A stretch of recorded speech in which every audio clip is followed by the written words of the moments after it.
Hey Tubies. So, I'm sitting here having a little bit of meditating time in my room, and it's always good to have some study time. You know, hang out in your room, or your sacred space, or your circle, or whatever you're doing, and just have some time exploring a little bit more into your religion, reading a little bit more. And today, I read a whole bunch of emails and messages from a whole bunch of people, and a lot of messages that you guys send have to do with beginning to study into Wicca. They don't know where to start. Where do I start? Where do I begin? And I'm sitting here, you know, thinking, what was I like when I was going back then? Or back then when I just started, and I didn't have any sort of guidance. You know, I was taking this soulful step in this whole different path, no direction whatsoever from anybody, because I didn't have a mentor. I didn't have anybody to look up to. So it was definitely a trust. It was kind of like a free fall kind of jump, but I had trust in my path, and everything has come out good since then. And yeah, I'm a happy girl again, if you can't tell. It's good stuff. But we'll get into that later, because I'm on a roll right now, and I really want to share this with you because I feel like it's very important, and feel like I can connect myself with a lot of beginning practitioners. Now you have to pardon me, because one reason why I'm kind of loosened up and in a really good mood is I am drinking some wine, and it is spectacular, and I love it. And you know, I know wine is not good for you, but you know what? A couple glasses every now and then isn't gonna hurt. It's good for my red blood cells. So yeah, I like that. But anyway, so the book I chose, thinking everything I was thinking, you know, what's good to help beginners? The best book ever. The best book. If you can only afford to go out and buy one book, and I'm not trying to promote anything, but this is my personal opinion, that this Solitary Witch by Silver Ravenwolf, it's the ultimate book of shadows. This is a spectacular book. I know I've mentioned it before, but going through it, I looked through this book 100 million times. You can put notes in it. I don't know. I just kind of know where everything is in this book. But it goes over everything. And I was thinking, you know, if you're a beginner and you're solitary, especially, and you're in the same shoes that I was in before, this could be intimidating stuff. A lot of this is really hard to understand when you first open up this book. And wow, how am I going to retain all this information and be good at what I do? I am not going to be able to do this. I'm just not. That's usually what people think. But you know, the way you have to take this book, read it through, scan it, do whatever makes you feel comfortable, but you're going to use this book all year round to look up all the sabbats and the esbits. And if you look at a horoscope one day and it says that the moon is in Venus, and you're like, wow, if I wanted to do a spell today, or if I wanted to manifest, you know, some sort of seed of my, you know, some sort of goal, then what would be good to do on this day? Such as the cycles with the moon. New moon, you're supposed to not get your hair cut, or full moon, you're supposed to, you know, there's different things, different cycles, energies affect everything. Yeah, that's kind of all in here, but you pull that from it. And I was realizing, you know, to begin, the most very important thing that you have to do, besides realize that you want to choose your own path and that you want to be on your own spiritual journey, is to take the time to be patient and take your path slow. One of the most important things in practicing Wicca, or being pagan, however you want to say it, but I think the most important things about practicing Wicca is the witch's pyramid, which is the pentagram. 5 points. 4 elements, spirit being the 5th.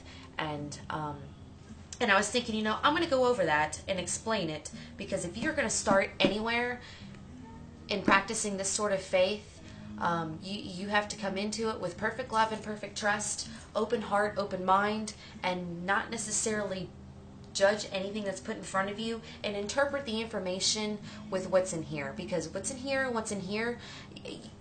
when you have that gut feeling, or you feel that your conscience talking to you, I mean, that's, if you really listen to that, that's the power within yourself. And if you can learn to be in tune with that, you can become a powerful person, put off good energies, really help people, and really manifest some magnificent things in your life, and it all be in good power. Nothing bad, nothing negative. It's just it's all good karma. It's living in Zen. All said. So the witch's pyramid, like I said, it's the pentagram. I'll even get the little picture. Me. Bam. See that? spirit, fire, air, earth, water. So the witch's pyramid: to dare, to know, to know, to dare, to will, to be silent, and to go. The most 5 important things to live by.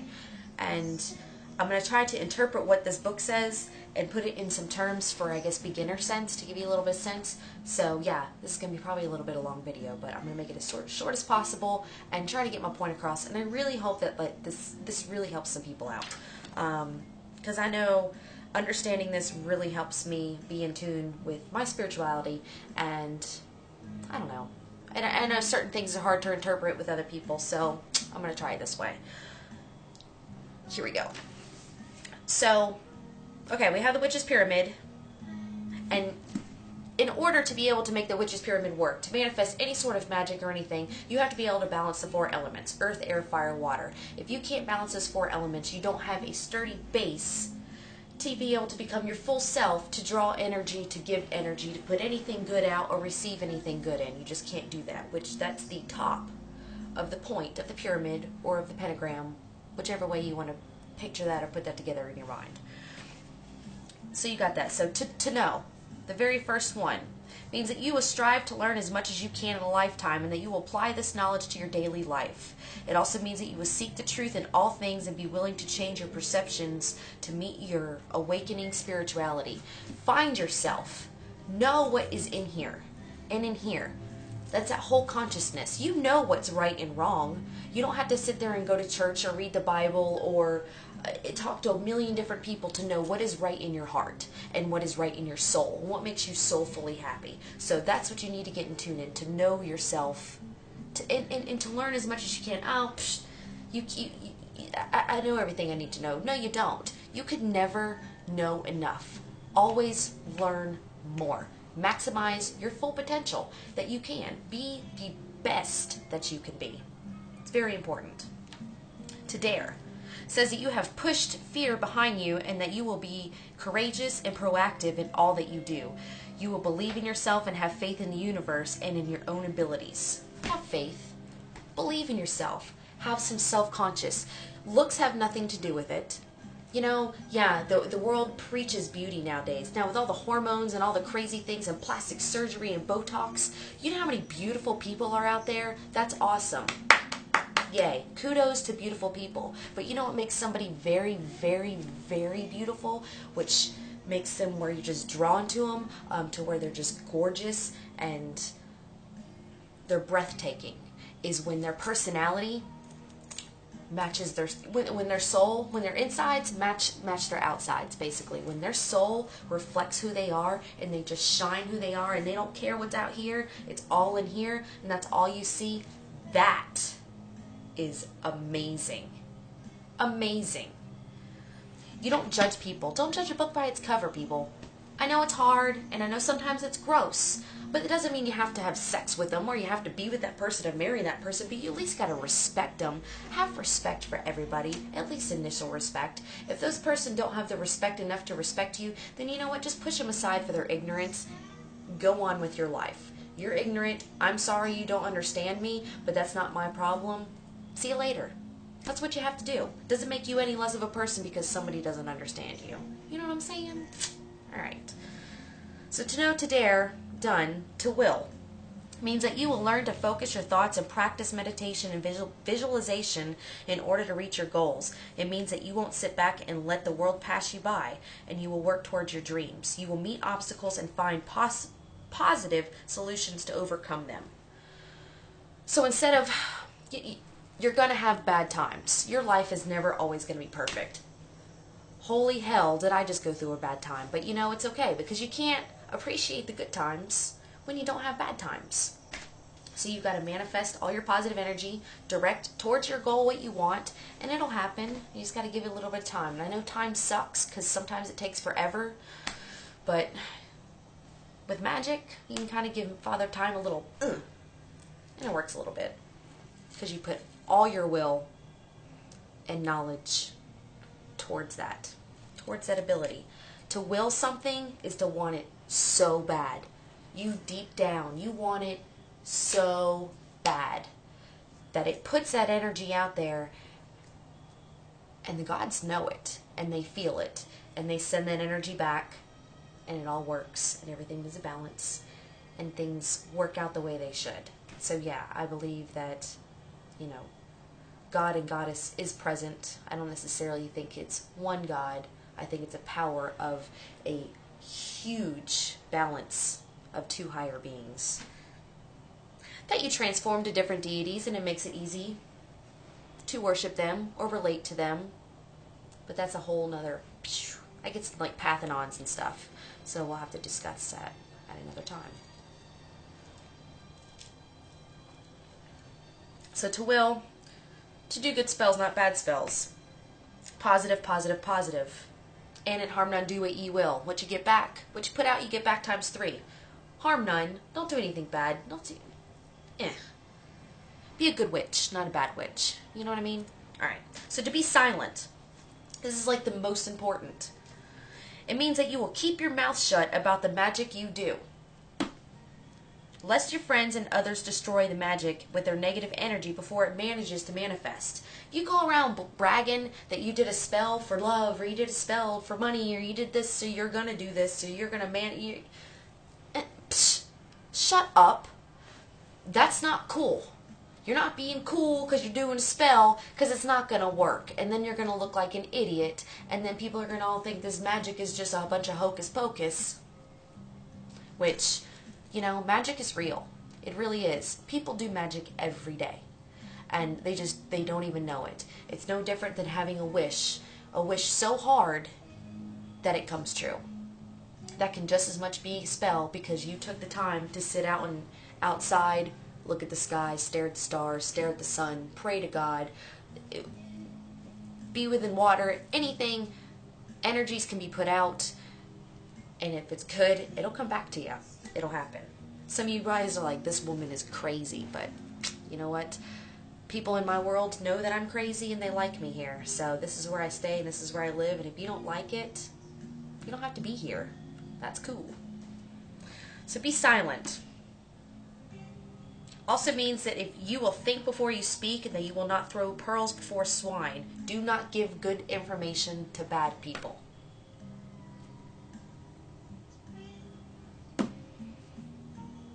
It means that you will follow the etiquette of the craft and not blab about what happened in a ritual circle, carry gossip about other members, nor harm others intentionally through your words. For teens and adults this far, this is the most difficult promise to keep. Well, yeah, because people like to talk, and people like to brag, and like to be social, but you know, that's just, have some respect. That's about it. What happened to that? What happened to people just having respect? You can have some respect and some dignity and some class. That will make you a very successful witch. Last but not least, to go means that you will master the 4 pillars, the energies, earth, air, fire, water, to know, to dare, to will, to keep silent, of the base of the pyramid, and use them in a positive way to help yourself as well as others. To go is the ultimate meaning of the witch's oath of service. Yes. Absolutely. So, pretty awesome stuff. I really hope you guys think about that. Really sit down and think about it, and think what it means to you. Are you able to be in tune with yourself and that sort, and be in touch with your sign, and listen to your gut, and pay attention to what's around you? Make every ordinary moment extraordinary. And if you can do that, that would bring your life and spirituality to a whole nother level. And the only way I can explain that is any sort of spiritual person, and nature-based, anybody who loves nature, who's interested in Wicca, has at one point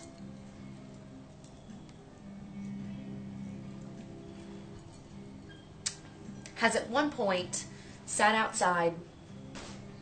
This is the easiest thing for me to say for people to relate to. But you sit outside, and there's necessarily nothing out there. Nice landscape, you know, nice surroundings, or you're in the woods, or you're camping. You just take that time, and it's silent, and the wind is blowing, and you hear the trees, and just the air moving,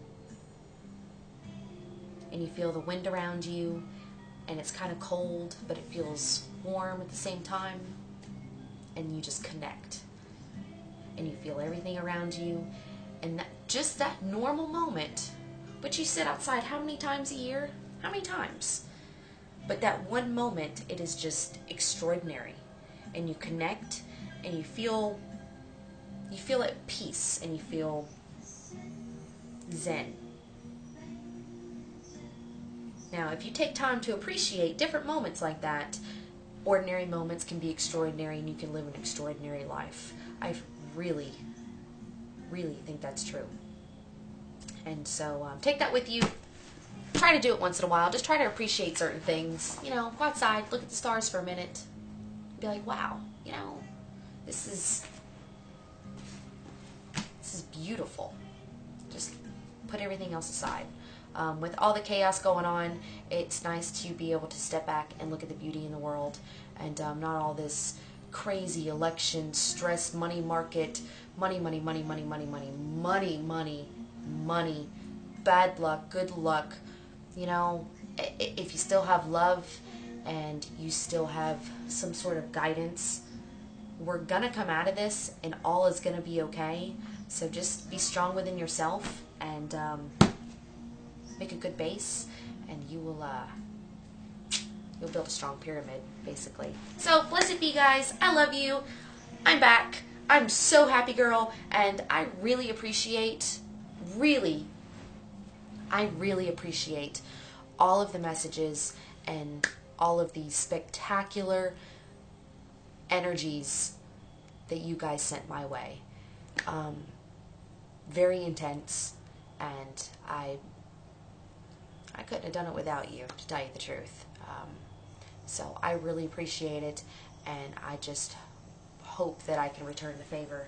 And brightest blessings to you all. Love you. I will see you soon. Bye.